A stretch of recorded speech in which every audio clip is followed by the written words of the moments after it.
Guys, what's good? Dr. David.Hooper here. I hope you are alright. It is the day after my race and the dust has settled, and I wanted to do a bit of an overview for you just to let you know how I'm feeling and my summary of the race. First and foremost, it's feelings of disappointment.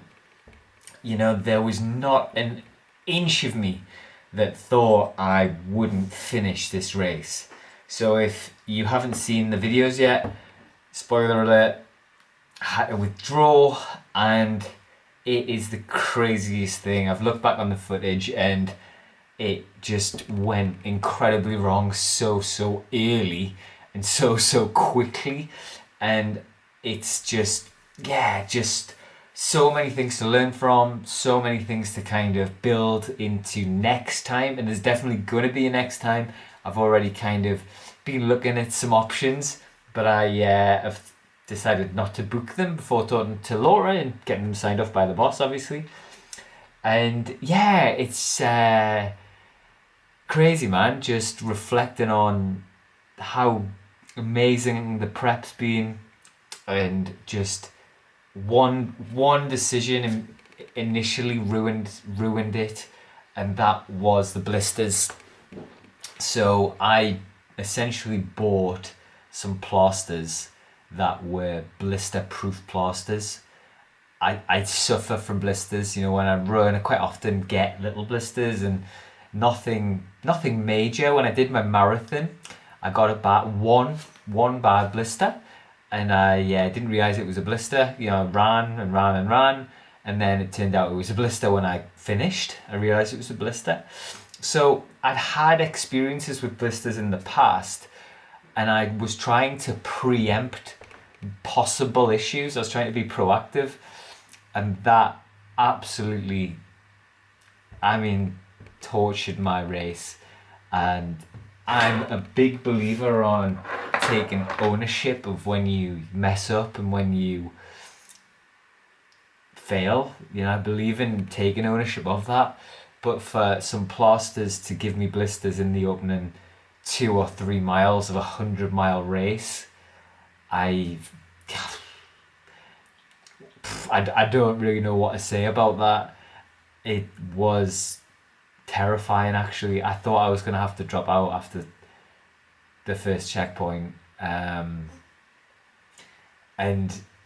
I'll get to that. Anyway, I'll get to that. So let's get into this then. So made a few notes just to talk about. Initially, a couple of things to think about for me next time was to travel. So we left like mid-afternoon, and the traffic was awful. So I didn't get down there quite when I wanted to.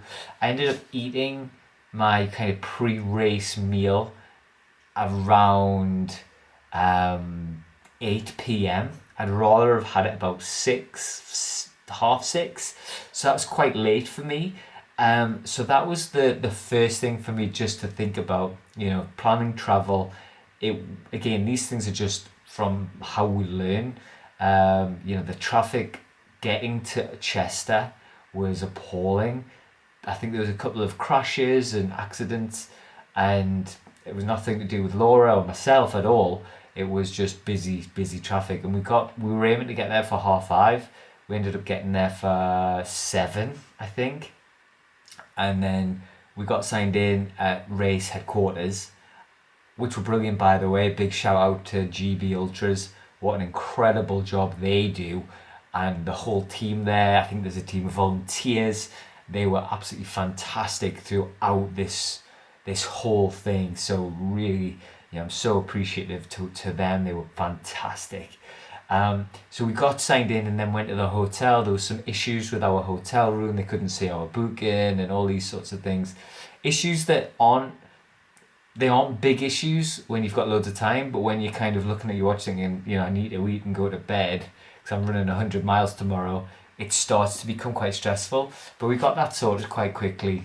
And Laura did. Laura got that sorted quite quickly, and we ended up eating and going to bed, and it was really good, really positive. I felt fantastic on the night before. I did feel like my blister plasters, I was aware of my blister plasters. And to be honest, in hindsight, I wish I'd just taken them off. I, you guys will probably know as well, you just get the feeling something isn't quite right. And maybe I wasn't sure what it was. There's so many different variables. It's a brand new race, new bits and pieces, all these sorts of things, and it just didn't feel quite right. So yeah, that was the travel and getting organised and stuff. We then got up got up at 4 a.m. Laura stayed in bed. I had my breakfast, which worked great. I had 100 grams of oats with syrup or honey. I also had 2.5 slices of peanut butter and jam on toast. Did I have a banana? I think I had a banana in the car, or half a banana in the car, and I felt great. Physically, I felt fit, I felt lean, I felt like an athlete. It's been a while since I could say that. So, going into the race, I felt absolutely brilliant. My mindset was that I was going to have to get dragged off this course if I wasn't going to finish it. And that is certainly how I felt going into it. So getting on to like the start, it was quite a delayed start. Or if I think it actually started on time, but I think just with wanting to get started and let's get on with it sort of thing, I was getting a bit antsy. I wanted just to go. I did a good warm up. Laura was incredibly supportive throughout the whole time, by the way, not just at the start of the race. She was incredible, and then we set off, and I was so excited, and I had a little reflection around did I go too quick, and this is where I probably need to chat to somebody, because there's a yes and a no to this. So with your body, and again, I'm not a physiologist, I'm a coach, I'm an athlete, wannabe athlete. I specialize in mindset, and that's my passion. I don't love physiology, I don't love anatomy, and I don't know that much about it. I know how to personal train and all strength and condition, but to actually really understand the running and those sorts of things, that's where my knowledge gap is. So I've had a few people say you went too quick, but in my mindset, I was very, very strong. So I was in the lead group, and I led the ultramarathon for probably mile 3 to mile 25. I was probably in the lead. And again, it isn't really about who wins these things. It's not. But my competitive streak did come out. But I was very, very comfortable. And through no point during this race did I feel like I was exhausted physically. My breathing was fine, my lungs, you guys probably know that feeling where you are wrecked. You're like, oh God, I need a breather. I didn't have that at all. I was cruising at 25, 30 miles, and mentally I was very, very strong. You can see it from some of my videos. I'm talking about, finishing this thing and all these sorts of bits and pieces. So physically, yes, I did go quicker than expected. I was hoping to do 5 miles an hour, 4 for the second half. So for the first 50 miles, 5 miles an hour. For the second half, 4 miles an hour. That was my game plan.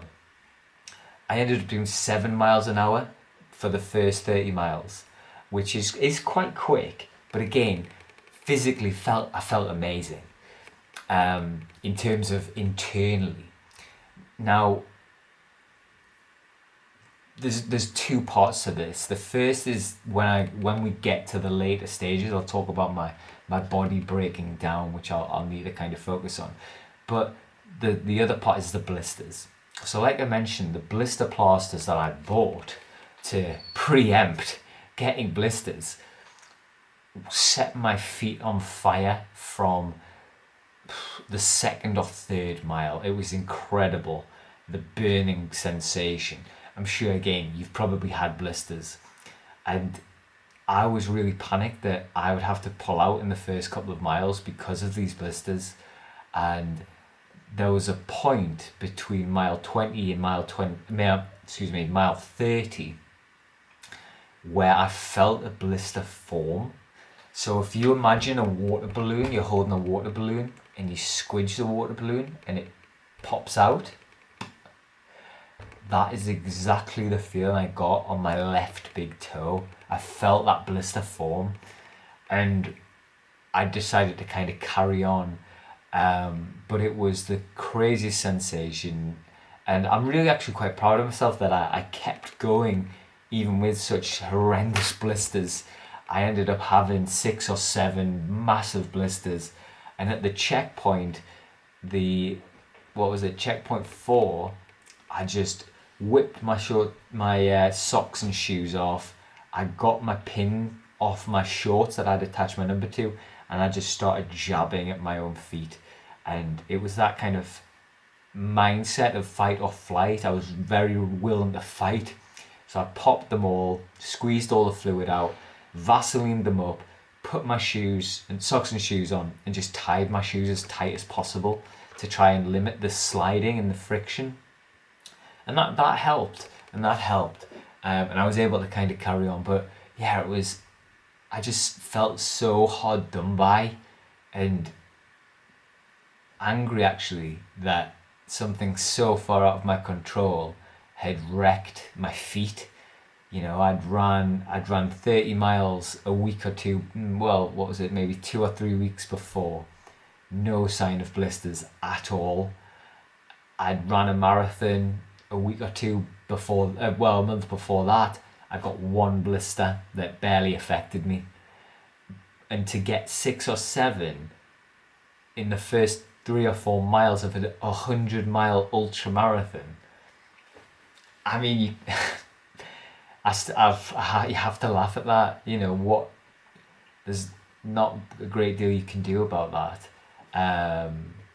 But the irony is that's not why I pulled out. So I'll come to that again in a moment. So in terms of the actual race then, so like I said, I was pretty comfortable. I just got myself nice and settled in behind kind of the lead group. Ironically, only one of those people had finished this race, which again I think is quite interesting, something for me to reflect on, including me, by the way, because I didn't finish. It's not a dig at those people. It's just trying to think of, right, what's the recipe for success in an ultra marathon, and perhaps going out strong isn't a viable option at all. A lot of those runners were very good athletes, I'm sure.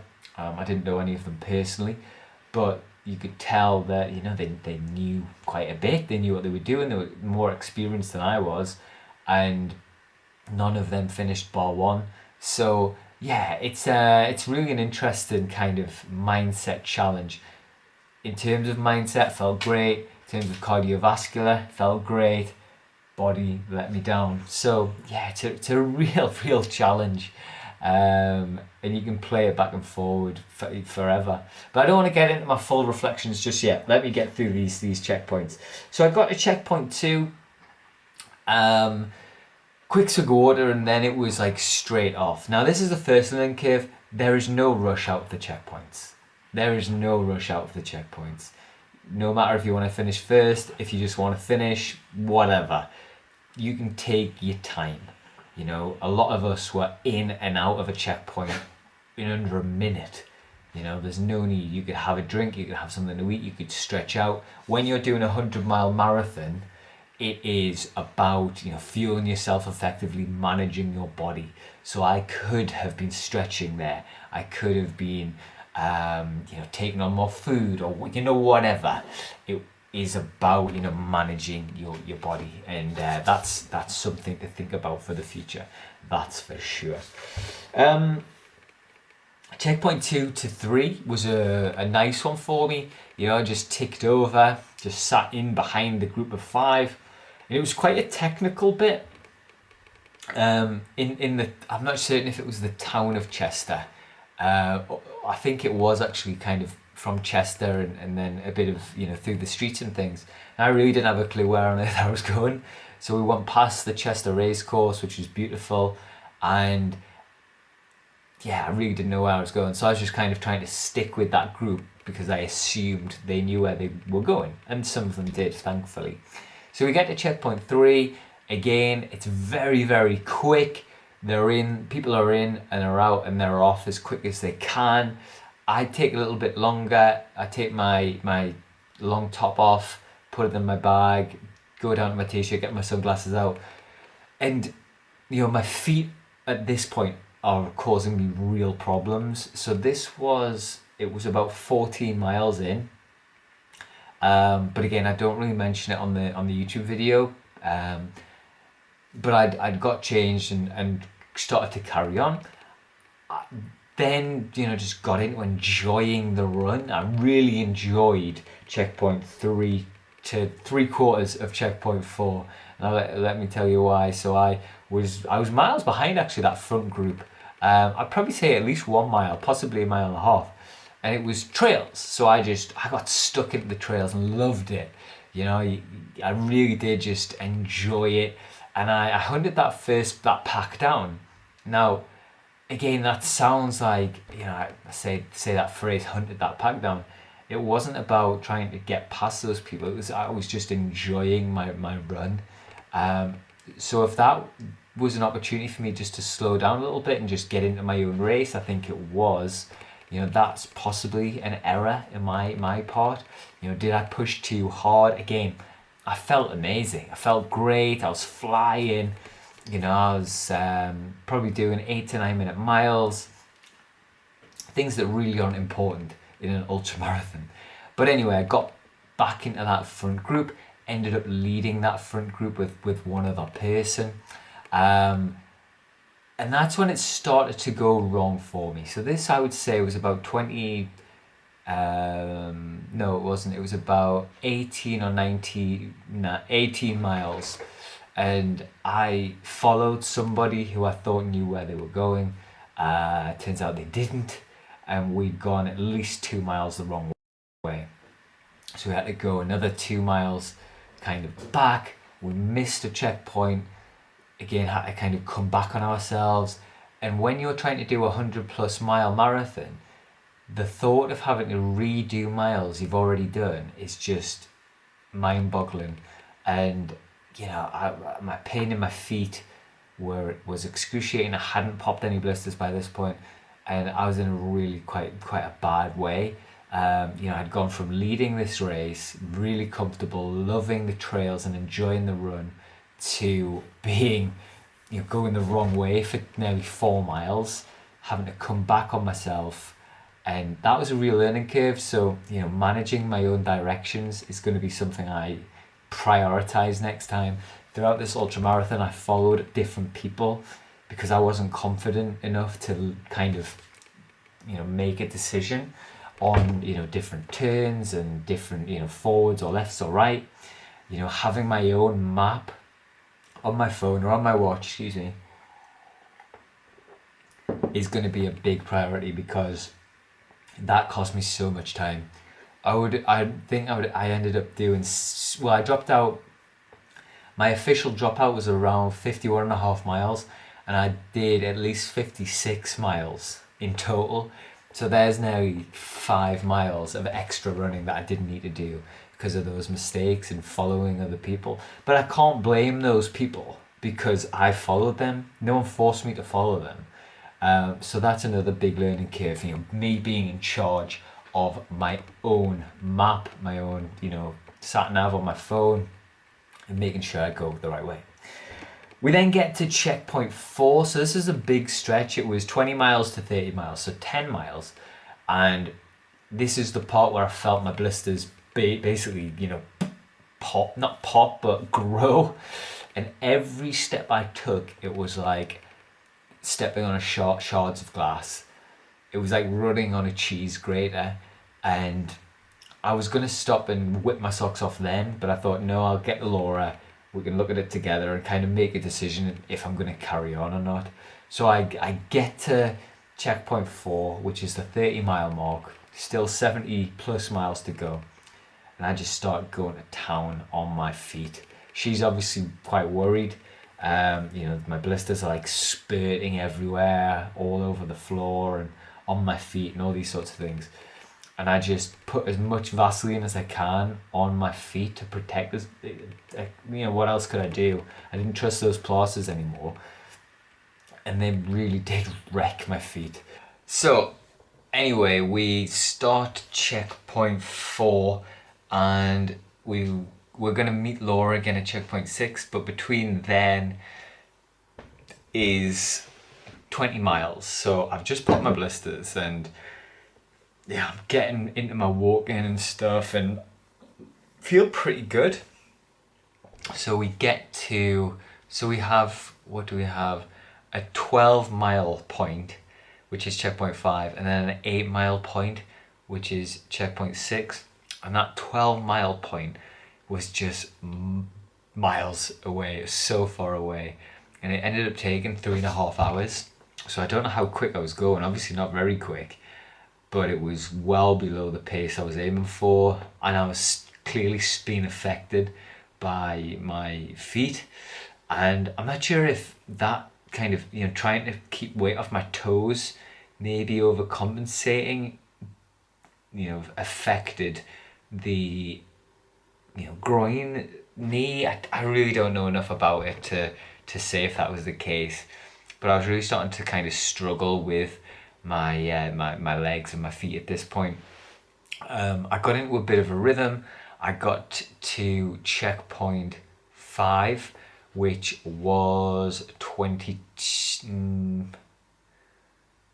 was going to be 50, so 42 miles. So 42 miles down, and my groin was just hanging off. It really came from nowhere. So this was my left groin. So throughout my training, I've had a few problems with my right knee, my right calf, my right hip flexor. Nothing with my left side at all. So this was like, where the hell's this come from? Why is this happening?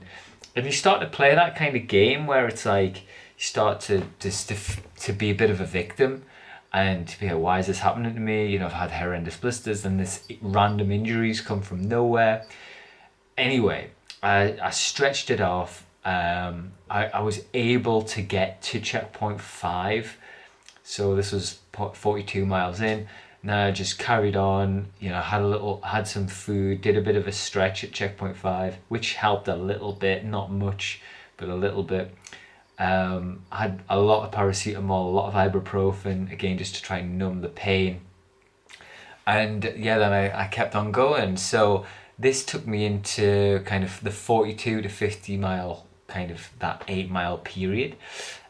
Blisters, ironically, fine. I popped them, Vaseline them up. I can deal with that pain, which again is it's interesting. I saw some people dropped out cause of blisters. I didn't drop out because I had horrendous blisters, but I was able to keep going. Again, I don't really know what that means mentally. It's obviously something I could just kind of grit my teeth and get on with. At this point, physically I felt good. In terms of being completely comfortable, I felt fueled, I felt awake, I felt hydrated, felt like everything was going to plan on that side. My groin was really letting me down, but we carried on anyway. We carried on going, and we got to the the 50-mile checkpoint, and I knew I was in a bit of a bad way. I could tell the way Laura was kind of looking at me. At this point, the pain had gone from my hip and groin into my knee, and I was struggling to bend and extend my knee, which again, it's so random. It's never happened before, and I really didn't know what to do. I tried stretching my quad, tried stretching my hamstring and calf and groin, just to kind of loosen the muscles around that knee joint, but it just would not bend, essentially. So I was trying to limp off, and anyway, I did my 50-mile checkpoint with Laura. Looked at my blisters. A lot of them had reformed. Again, I don't really know how blisters work, but I had to pop a lot of them again, which isn't nice. Again, blister fluid everywhere, more Vaseline applied, socks back on, change of clothes, and I knew I was in a bit of trouble because I couldn't straighten my knee. again, I still don't really know why. I really don't know why. And this is where the question of going out too fast, did the fact I went out really nice and fast and hard affect my knee later down the line? Because in my view, I would have had to do 56 miles anyway. Would it? I have just broken down at the same point, even if I'd walked. I would have just have taken longer to get there. I really don't know. So yeah, that's a question I need to kind of figure out. Um, I said bye to Laura at the 50-mile mark, and I I think we had a 14-mile stretch next. So to get to checkpoint 7 was 14 miles along a canal, and there wasn't anywhere a car could come and collect you. So I either had to commit to this 14 miles and kind of just limp there, or withdraw. And I had to give it a go. I'd read not to ever give up at a checkpoint. So I did that. Laura said, why not give it a go? I was like, yes, I'm in. So I set off, and I managed about half an hour. I got moving. I was limping a lot, really struggling.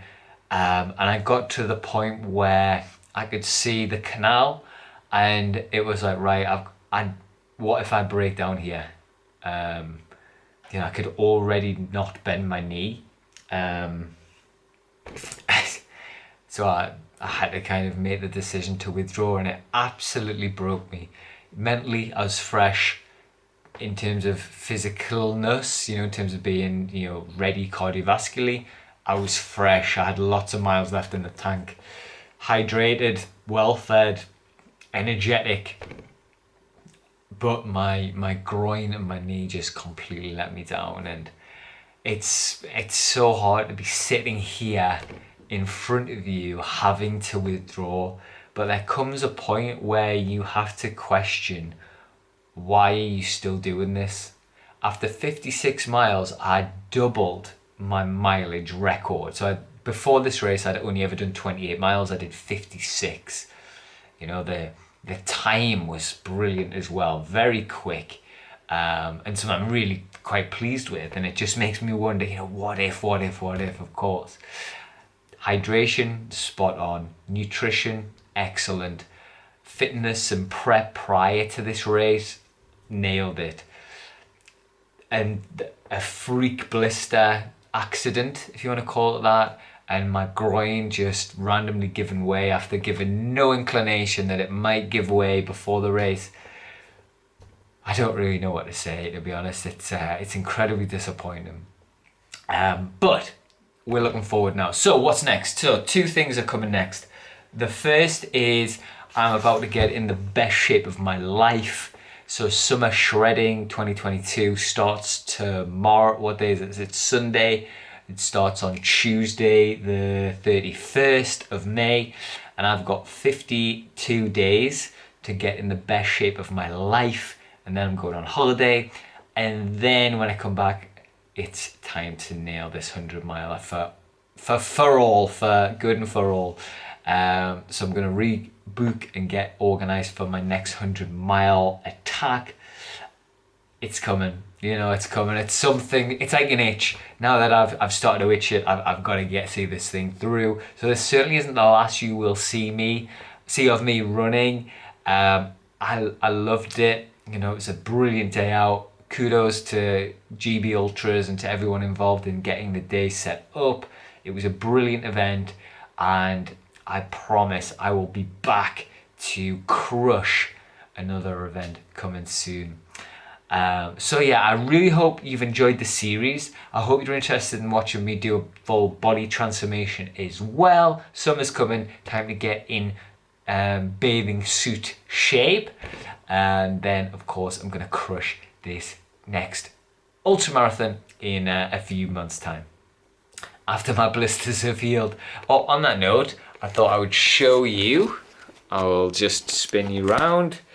Here is the aftermath of my blisters. So they're bandaged up pretty good.